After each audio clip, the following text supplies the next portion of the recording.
اللہ کے رسول نے یہ نہیں فرمایا گلیاں تم نے سجا لی ہے، جھنڈیاں لگا لی ہے، جھنڈیوں کو حرکتیں دے دی ہے، تم نے جلسے جلوس کر لیے ہیں، بس تم کامیاب ہو جاؤ گے۔ عبادت کرنی پڑے گی، عبادت اللہ کو راضی کرنا پڑے گا، اللہ کے رسول کو راضی کرنا پڑے گا۔ ایک آدمی اگر پورا سال فرض نماز ایک بھی نہیں پڑھتا اور وہ کہے کہ میں نے جھنڈیاں لگا لی، میں نے اللہ کو خوش کر لیا، کیا اللہ راضی ہو جائیں گے؟ کیا اللہ کے رسول راضی ہو جائیں گے؟ الحمدللہ وکفی وسلام علی عبادہ الذین اصطفی، اما بعد فاعوذ باللہ من الشیطان الرجیم، بسم اللہ الرحمن الرحیم۔ النبی اولی بالمؤمنین من انفسهم وازواجه امہاتهم، وقال رسول اللہ صلی اللہ علیہ وسلم لا يؤمن احدكم حتى اكون احب اليه من والده وولده والناس اجمعين، او كما قال رسول الله صلى الله عليه وسلم۔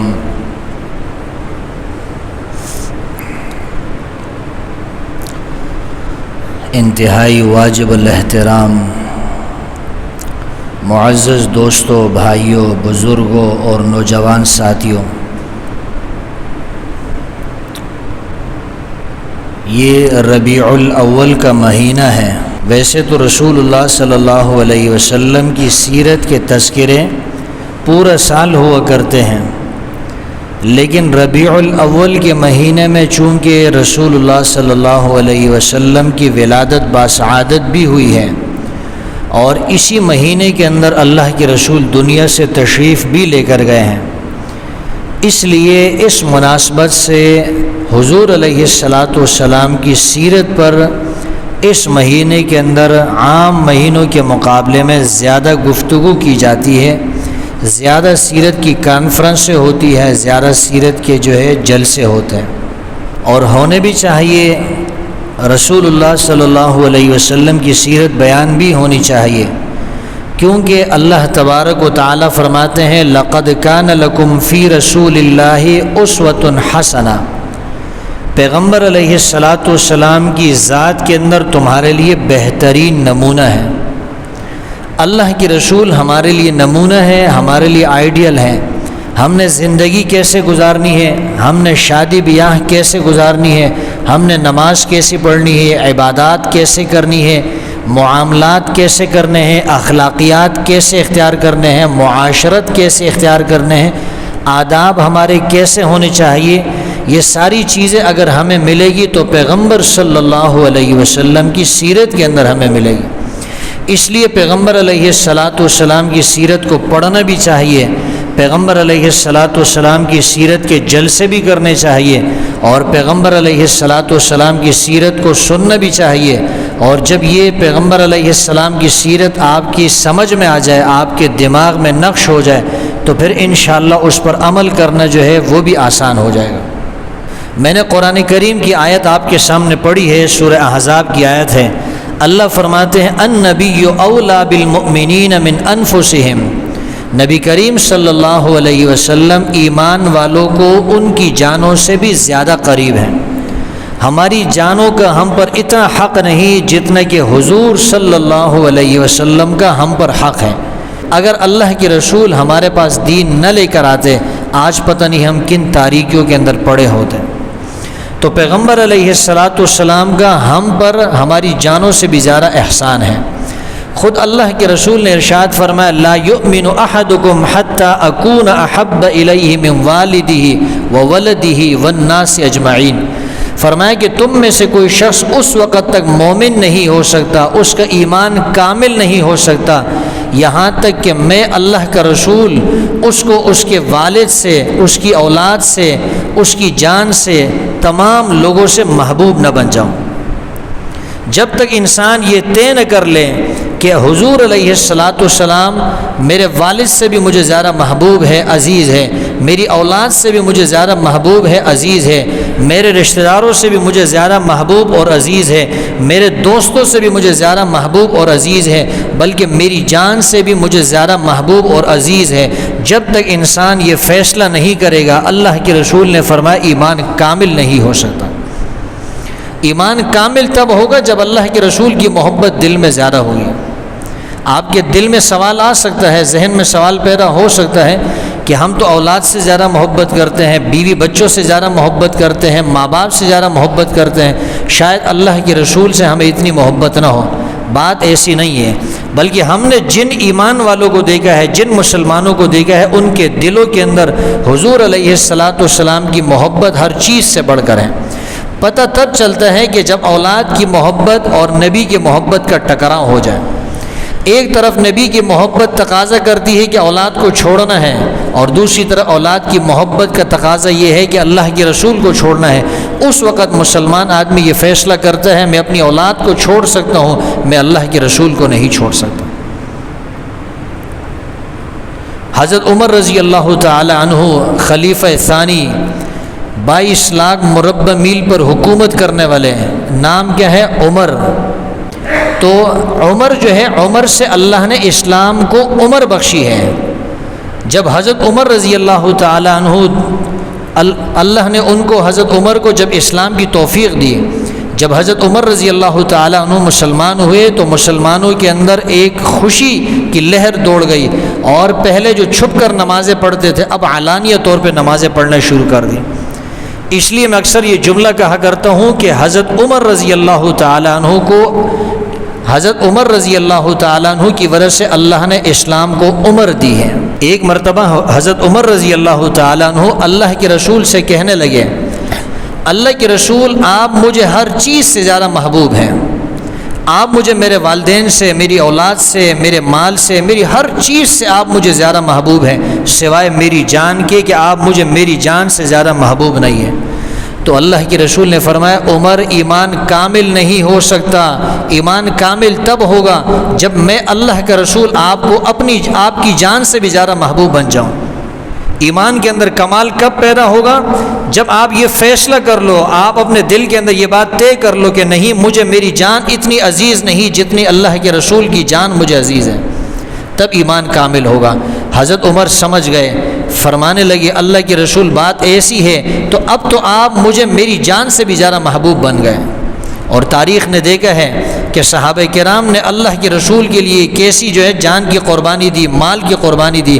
تاریخ اس بات پر شاہد ہے کہ صحابہ حضور علیہ الصلاۃ والسلام سے اتنی محبت کرتے تھے کہ اپنی جانوں سے بھی زیادہ محبت کرتے تھے۔ تو حضرت عمر رضی اللہ تعالیٰ عنہ سے اللہ کے رسول نے کیا فرمایا؟ ایمان کامل کب ہوگا؟ جب اللہ کے رسول کی محبت آپ کے دل میں آپ کی جان سے بھی زیادہ ہو جائے۔ اور حضرت عمر نے ایسا کر کے دکھایا۔ ایک صحابی ہے، ان کا نام ہے ابو طلحہ رضی اللہ تعالیٰ عنہ۔ حضرت ابو طلحہ رضی اللہ تعالیٰ عنہ جب احد کے میدان کے اندر صحابہ کرام زخموں کی تاب نہ لاتے ہوئے ادھر ادھر منتشر ہو گئے، تو حضرت ابو طلحہ رضی اللہ تعالیٰ عنہ حضور علیہ الصلاۃ والسلام کے سامنے یوں کھڑے ہیں، تیر آتا ہے حضرت ابو طلحہ کے جسم پہ لگتا ہے، کبھی ایک ہاتھ پہ تو کبھی دوسرے ہاتھ پہ، کبھی سینے پہ، یہاں تک کہ حضرت ابو طلحہ رضی اللہ تعالیٰ عنہ کا پورا جسم جو ہے وہ زخمی ہو جاتا ہے، لیکن حضور علیہ الصلاۃ والسلام کا دفاع کرتے ہیں۔ اپنی جان کی پرواہ نہیں ہے، اپنی جان سے اتنی محبت نہیں، محبت کس سے ہے؟ اللہ کے رسول سے محبت ہے۔ اور فرماتے ہیں اللہ کے رسول نحری دون نحر کا، میرا سینہ جو ہے وہ آپ کے سینے کے آگے ڈال بن کر کھڑا ہوا ہے۔ حضرت ابو طلحہ رضی اللہ تعالیٰ عنہ نے اپنے جسم کو چلنے کیا، اپنے جسم کو زخمی کیا، لیکن حضور علیہ الصلاۃ والسلام پہ آنچ نہیں آنے دی۔ یہ محبت ہونی چاہیے کہ جہاں ایک طرف اللہ کے رسول اور دوسری طرف دنیا کی محبت ہے تو ہمیں دنیا کی محبت چھوڑنی ہوگی اللہ کے رسول کی محبت کے لیے۔ اور اگر ہم اللہ کے رسول کی محبت اپنے دل میں نہیں بٹھائیں گے، دنیا کی محبت دل میں ہوگی، تو خود اللہ فرماتے ہیں فَتَرَبَّصُوا حَتَّى يَأْتِيَ اللَّهُ بِأَمْرِهِ، پھر اللہ کے عذاب کا انتظار کرو۔ قیامت کے دن انسان کس منہ سے حضور علیہ الصلاۃ والسلام کے سامنے حاضری دے گا؟ جب وہ یہ اس سے سوال ہوگا کہ آپ کے دل میں تو اپنی محبت زیادہ تھی، اولاد کی محبت زیادہ تھی، مال کی محبت زیادہ تھی، ماں باپ کی محبت زیادہ تھی، رشتہ داروں کی محبت زیادہ تھی، دوستوں کی محبت زیادہ تھی، آپ کے دل میں تو اللہ کے رسول کی محبت موجود نہیں تھی۔ تو اگر اللہ کے رسول کے سامنے کل کو حاضری دینی ہے، سرخرو ہو کر پیش ہونا ہے، تو اللہ کے رسول کی محبت اپنے دل میں بٹھانی ہوگی، اور اللہ کے رسول کی محبت اس کا تقاضا یہ ہے کہ اللہ کے رسول کی اطاعت کی جائے، اللہ کے رسول کی اتباع کی جائے۔ اگر کوئی شخص نماز نہیں پڑھتا، روزہ نہیں رکھتا، قرآن کی تلاوت نہیں کرتا، وہ شراب بھی پیتا ہے، چوری بھی کرتا ہے، قتل بھی کرتا ہے، شرک بھی کرتا ہے، بدعات بھی کرتا ہے، آپ اس سے پوچھتے ہیں کہ بھئی آپ اتنے گناہ کر رہے ہیں، نیکی کوئی نہیں کر رہے ہیں، آپ کی تو آخرت برباد ہو جائے گی، اور وہ جواب میں کہے جی مجھے اللہ کے رسول سے محبت ہے، اللہ کے رسول کی محبت مجھے نجات دے گی، تو یاد رکھیے یہ محبت نہیں، یہ جھوٹا دعویٰ ہے، کیونکہ جس انسان سے کسی کو محبت ہو جاتی ہے انسان اپنے محبوب کی اطاعت کرتا ہے۔ اگر اللہ کے رسول سے محبت ہے تو اللہ کے رسول کی اطاعت کرنی ہوگی۔ ربیعہ بن کعب رضی اللہ تعالیٰ عنہ وہ رسول اللہ صلی اللہ علیہ وسلم کی خدمت کیا کرتے تھے، جیسے حضرت انس رضی اللہ تعالیٰ عنہ نے 10 سال حضور علیہ السلام کی خدمت کی ہے، خادم خاص ہے حضور علیہ السلام کے، کون؟ حضرت انس۔ اسی طرح ربیعہ بن کعب رضی اللہ تعالیٰ عنہ وہ بھی رسول اللہ صلی اللہ علیہ وسلم کی خدمت کیا کرتے تھے، اللہ کے رسول کے لیے وضو کا پانی لاتے تھے، مسواک کا انتظام کرتے تھے۔ غرض یہ ہے کہ حضور علیہ السلام کی خدمت پر مامور ہوتے تھے۔ ایک مرتبہ اللہ کے رسول نے دیکھا کہ وضو کا پانی لے کر آئے، خدمت کی، تو اللہ کے رسول نے فرمایا سل، مانگیے۔ اللہ کے رسول نے کیا فرمایا؟ مانگیے، سوال کیجئے، کیا مانگنا ہے آپ نے؟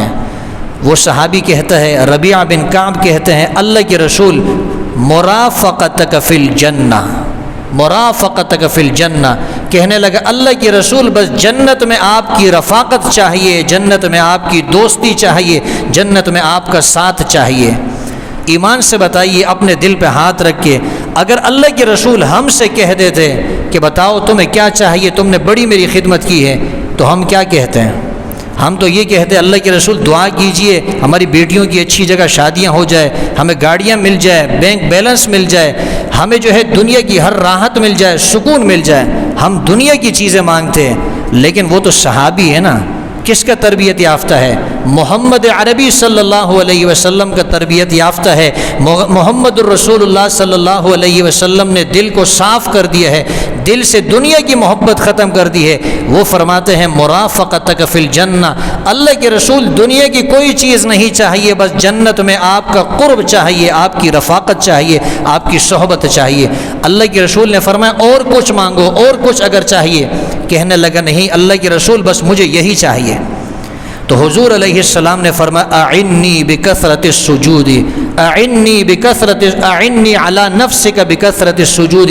اللہ کے رسول نے فرمایا اگر آپ کو جنت میں میری رفاقت چاہیے تو فرمایا کہ پھر میری مدد تمہیں کرنی پڑے گی۔ کیسے؟ بکثرت السجود، زیادہ سجدے کرنے پڑیں گے، زیادہ نوافل پڑھنے پڑیں گے، زیادہ تمہیں اللہ کی عبادت کرنی پڑے گی۔ اللہ کے رسول نے یہ نہیں فرمایا کہ تم نے جنت مانگی، لو میں نے تمہیں جنت دے دی۔ اللہ کے رسول نے یہ نہیں فرمایا کہ تم نے میری خدمت کی ہے، تم نے مجھ سے محبت کی ہے، اس کے بدلے میں تمہیں جنت مل گئی۔ فرمایا کہ اعنی علی نفسک بکثرت السجود، اب تمہیں اور زیادہ عبادت کرنی پڑے گی۔ محبت کا انداز بڑا نرالا دے گا، جس نے سبق یاد کیا اس کو چھٹی نہ ملی۔ حضور علیہ السلام کی رفاقت چاہیے، حضور علیہ السلام کی صحبت چاہیے، حضور علیہ السلام کی معیت چاہیے، جنت میں قرب چاہیے، تو اللہ کے رسول نے فرمایا زیادہ سجدے کر کے میری مدد کرو، اللہ کی عبادت کر کے میری مدد کرو، تب جا کے تمہیں جنت کے اندر میری رفاقت نصیب ہوگی۔ تو اللہ کے رسول نے یہ نہیں فرمایا صرف محبت مجھ سے ہے بس تم کامیاب ہو جاؤ گے۔ اللہ کے رسول نے یہ نہیں فرمایا گلیاں تم نے سجا لی ہے، جھنڈیاں لگا لی ہے، جھنڈیوں کو حرکتیں دے دی ہے، تم نے جلسے جلوس کر لیے ہیں بس تم کامیاب ہو جاؤ گے۔ عبادت کرنی پڑے گی، عبادت اللہ کو راضی کرنا پڑے گا، اللہ کے رسول کو راضی کرنا پڑے گا۔ ایک آدمی اگر پورا سال فرض نماز ایک بھی نہیں پڑھتا اور وہ کہے کہ میں نے جھنڈیاں لگا لی، میں نے اللہ کو خوش کر لیا، کہ اللہ راضی ہو جائیں گے؟ کہ اللہ کے رسول راضی ہو جائیں گے؟ اللہ کے رسول تو فرماتے ہیں، اللہ کے رسول نے فرمایا کہ میرا جی چاہتا ہے کہ میں ایک آدمی کو حکم دوں کہ وہ نماز پڑھائے، ایک آدمی کو حکم دوں کہ وہ مصلی پہ کھڑے ہو کے نماز پڑھائے، اور چند آدمیوں کو اپنے ساتھ لے کر جاؤں، ان لوگوں کے گھروں کو آگ لگا دوں جو اپنے گھروں کے اندر نماز پڑھتے ہیں۔ اللہ کے رسول نے یہ نہیں فرمایا جو نماز نہیں پڑھتے ان کے گھروں کو جلا دو، فرمایا نماز تو پڑھتے ہیں لیکن کہاں پڑھتے ہیں؟ گھر کے اندر نماز پڑھتے ہیں، مرد ہے، اللہ نے ان کے لیے مسجد بنائی ہے، اللہ نے ان کو مسجد میں نماز پڑھنے کا حکم دیا ہے، اس کے باوجود بغیر کسی عذر کے مسجد کے اندر نماز پڑھنے کے لیے نہیں آتے، بغیر کسی عذر کے وہ اپنے گھروں میں نماز پڑھتے ہیں۔ فرمایا میرا دل چاہتا ہے کہ میں ان کے گھروں کو آگ لگا دوں، لیکن گھروں میں بچے بھی ہیں، خواتین بھی ہیں، ان بچوں کی وجہ سے، خواتین کی وجہ سے میں ان کو جلاتا نہیں۔ حالانکہ ایک حدیث میں آتا ہے اللہ کے رسول نے فرمایا کہ آگ کے ذریعے سے کوئی عذاب نہیں دے سکتا سوائے آگ کے رب کے، جس نے آگ کو پیدا کیا ہے اسی کو یہ حق حاصل ہے کہ وہ آگ کے ذریعے سے کسی مخلوق کو عذاب دے۔ لیکن اللہ کے رسول کی ناراضگی آپ دیکھیے، اللہ کے رسول کی ناراضگی بے نمازی کے اوپر نہیں ہے، بے نمازی کے اوپر نہیں، جو نماز پڑھتا ہے لیکن نماز گھر میں پڑھتا ہے، آپ اندازہ لگائے جو نماز پڑھتا نہیں اس سے اللہ کے رسول کتنے ناراض ہوں گے۔ آج ہم یہ تو کہتے ہیں ہم اللہ کے رسول سے محبت ہے، ہم نے جھنڈیاں بھی لگا لی، ہم نے لائٹنگ بھی لگا دی، لیکن نماز کا کبھی اہتمام کیا ہے؟ کبھی 5 وقتہ نماز پڑھی ہے؟ سال گزر جاتا ہے، مہینے گزر جاتے ہیں، ہم مسجد کا رخ نہیں کرتے ہیں۔ مجھے کتنے لوگ ملتے ہیں پوچھتے ہیں، یہاں یہ تنور والے کے پاس میں کھڑا تھا، ایک مرتبہ کی بات ہے، تو روٹی میں لے رہا تھا، ایک آدمی میرے پاس آیا تو مجھ سے پوچھنے لگا، بات چیت اس نے شروع کر دی، مجھ سے پوچھنے لگا آپ کہاں پر ہوتے ہیں؟ میں نے کہا میں اس مسجد میں پیش امام ہوں۔ کہنے لگا کب سے امام ہے؟ میں نے کہا 2007 سے میں اس مسجد میں پیش امام ہوں۔ کہنے لگا میں نے تو آپ کو کبھی نہیں دیکھا۔ میں نے کہا آپ کبھی مسجد آئے ہیں؟ آپ مسجد آئیں گے، آپ نماز پڑھیں گے تو تب جا کے ملاقات ہوگی۔ جب آپ نے مسجد کا رخ نہیں کیا آپ کو کیسے پتہ چلے گا اس مسجد کا پیش امام کون ہے؟ تو ایسے بہت معذرت کے ساتھ ایسے ہمارے مسلمان بھائی ہیں، وہ بھی ہمارے مسلمان بھائی ہیں، ہمیں ان کی فکر کرنی چاہیے۔ میں ان کے اوپر کوئی طعن نہیں کر رہا، میں ان پہ کوئی تنقید نہیں کر رہا، ہمیں ان کی فکر ہونی چاہیے کہ ہمارے مسلمان بھائی ہیں وہ کیوں نماز سے دور ہے، وہ کیوں مسجد سے دور ہے، کیوں وہ اللہ کے ساتھ تعلق نہیں بناتے، کیوں وہ اللہ کے نبی کے ساتھ تعلق نہیں بناتے۔ تو اللہ کے رسول نے اس صحابی سے کیا فرمایا؟ ربیعہ بن کعب سے کیا فرمایا؟ فرمایا اعنی علی نفسک بکثرۃ السجود، اگر جنت میں میری صحبت چاہیے، میری رفاقت چاہیے تو پھر میری مدد کرنی پڑے گی۔ کیسے مدد کرو گے؟ بکثرۃ السجود، زیادہ سجدے کر کے۔ ہم تو اللہ کے رسول سے، بعض لوگ کہتے ہیں اللہ کے رسول سے مدد مانگ لیجئے، قرآن کہتا ہے ایاک نعبد و ایاک نستعین، اے اللہ ہم تیری ہی بندگی کرتے ہیں اور تیری ہی بندگی کرتے رہیں گے، تجھ ہی سے مدد مانگتے ہیں اور تجھ ہی سے مدد مانگتے رہیں گے۔ ایک ہے ما فوق الاسباب مدد مانگنا، ایک ہے اسباب کے درجے کے اندر مدد مانگنا۔ اسباب کے درجے میں رہتے ہوئے، اسباب کو اختیار کرتے ہوئے کوئی بھی کسی سے مدد مانگ سکتا ہے۔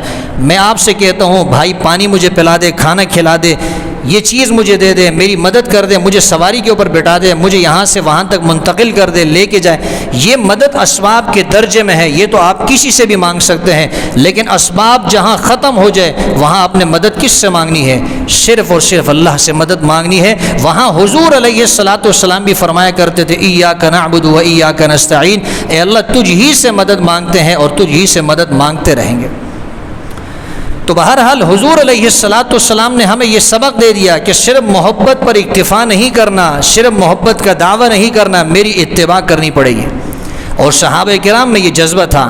آپ کو پتہ ہوگا کہ عرب کے اندر شراب ایسی پی جاتی تھی جیسے ہمارے پٹھان بھائی چائے شوق سے پیتے ہیں، جیسے افغانستان کے اندر، یہاں ہمارے KPK کے اندر، بلوچستان کے اندر ہمارے پٹھان بھائی جس طرح شوق سے چائے پیتے ہیں، اس طریقے سے جو ہے عرب کے اندر شراب جو ہے وہ شوق سے پی جاتی تھی۔ ان کی ہر محفل کے اندر جو ہے وہ شراب ہوتی تھی۔ اللہ کی رسول نے جب اللہ کا حکم سنایا کہ اب اللہ نے شراب کو حرام کر دیا ہے، جیسے ہی صحابہ کے کانوں میں آواز پہنچی انہوں نے پورے شراب کے مٹکے جو ہے گلیوں کے اندر انڈیلنا شروع کر دیے اور مدینے کی گلیاں جو ہے وہ شراب سے بھر گئیں۔ یہ تھی حضور علیہ الصلاۃ والسلام کی اطاعت۔ یہ جذبہ انسان کے اندر ہونا چاہیے، تب جا کے انسان کو کامیابی ملتی ہے۔ ایک آدمی جو ہے اس نے سونے کی انگوٹھی پہنی ہے، اللہ کے رسول نے فرمایا یہ سونے کی انگوٹھی ہے، یہ انسان کے لیے جہنم کا انگارہ ثابت ہو سکتا ہے۔ اس آدمی نے انگوٹھی اتاری اور اس کو پھینک دیا۔ کسی نے کہا سونے کی انگوٹھی اٹھا کے اس کو بیچ کے اس سے نفع حاصل کرو، انتفع بھی، اس سے نفع حاصل کرو، اس کو بیچ کے اس کے پیسے تو کھا سکتے ہو۔ انگوٹھی سونے کی ہے، اس کی پہننے کی اجازت نہیں، اس کو بیچنے کی تو اجازت ہے۔ اس نے کہا اللہ کے رسول نے اس سے منع کیا، اس کو جہنم کا انگارہ کہا ہے، میں نے اس سے نفع ہی نہیں حاصل کرنا۔ اتنی اطاعت کا جذبہ تھا۔ یہ اطاعت کا جذبہ ہم سے بھی مطلوب ہے۔ یہ قرآن عالمگیر کتاب ہے، قیامت کی صبح تک کے لیے قرآن آیا ہے۔ قرآن ایسا نہیں کہ یہ صرف رسول اللہ صلی اللہ علیہ وسلم کے زمانے تک تھا، قرآن ایسا نہیں کہ صحابہ کے لیے تھا، تابعین کے لیے تھا، تبع تابعین کے لیے تھا، قرآن ایسا بھی نہیں کہ صرف علماء کے لیے ہے، علماء کے لیے نہیں، صرف قرآن ہر آدمی کے لیے ہے۔ ہر مسلمان کی ذمہ داری ہے کہ وہ قرآن کو پڑھیں، ہر مسلمان کی ذمہ داری ہے وہ قرآن کو سمجھیں۔ بعض لوگ کہتے ہیں جی ہم خود قرآن پڑھیں گے گمراہ ہو جائیں گے۔ جس نے بھی آپ کو یہ سبق پڑھایا ہے غلط سبق پڑھایا ہے، ہمیں تو قرآن نے سبق سکھایا ہے وَلَقَدْ يَسَّرْنَا الْقُرْآنَ لِلذِّكْرِ فَهَلْ مِن مُدَّكِرٍ۔ ہم نے قرآن کو نصیحت کے لیے آسان کر دیا ہے کوئی نصیحت حاصل کرنے والا؟ دوسری جگہ اللہ فرماتے ہیں لوگ قرآن میں غور فکر کیوں نہیں کرتے ہیں؟ کیا لوگوں کے دلوں پر تالے لگ گئے ہیں؟ اللہ نے یہ نہیں فرمایا کہ علماء قرآن میں کیوں غور اور فکر نہیں کرتے۔ اللہ نے ہر آدمی کو اس کا مکلف بنایا ہے، ذمہ دار ٹھہرایا ہے کہ وہ قرآن کے اندر غور اور فکر کریں۔ اگر آپ کے پاس فرصت نہیں ہے، یہ بہانہ ہے کہ جی ہمارے پاس فرصت نہیں، ہم دنیا کے کمانے میں لگے ہوئے ہیں، مہنگائی زیادہ ہے، مسائل زیادہ ہے، پریشانیاں زیادہ ہیں، آپ اپنی اولاد کی فکر کریں، اپنی اولاد کو حافظ بنائیں، عالم بنائیں۔ اگر یہ بھی نہیں کر سکتے، اولاد نہیں یا وہ اطاعت نہیں کرتی ہے، تو پھر علماء کی، طلباء کی، حفاظ کی، قراء کی مدد کرے، ان کو اچھے مشوروں سے نوازے، ان کے ساتھ مالی تعاون کرے، ان کے ساتھ جانی تعاون کرے۔ انشاءاللہ یہ بھی آپ کے لیے صدقہ جاریہ بنے گا، اور قیامت کے دن انشاءاللہ اللہ تعالیٰ آپ کو سرخروئی عطا فرمائیں گے۔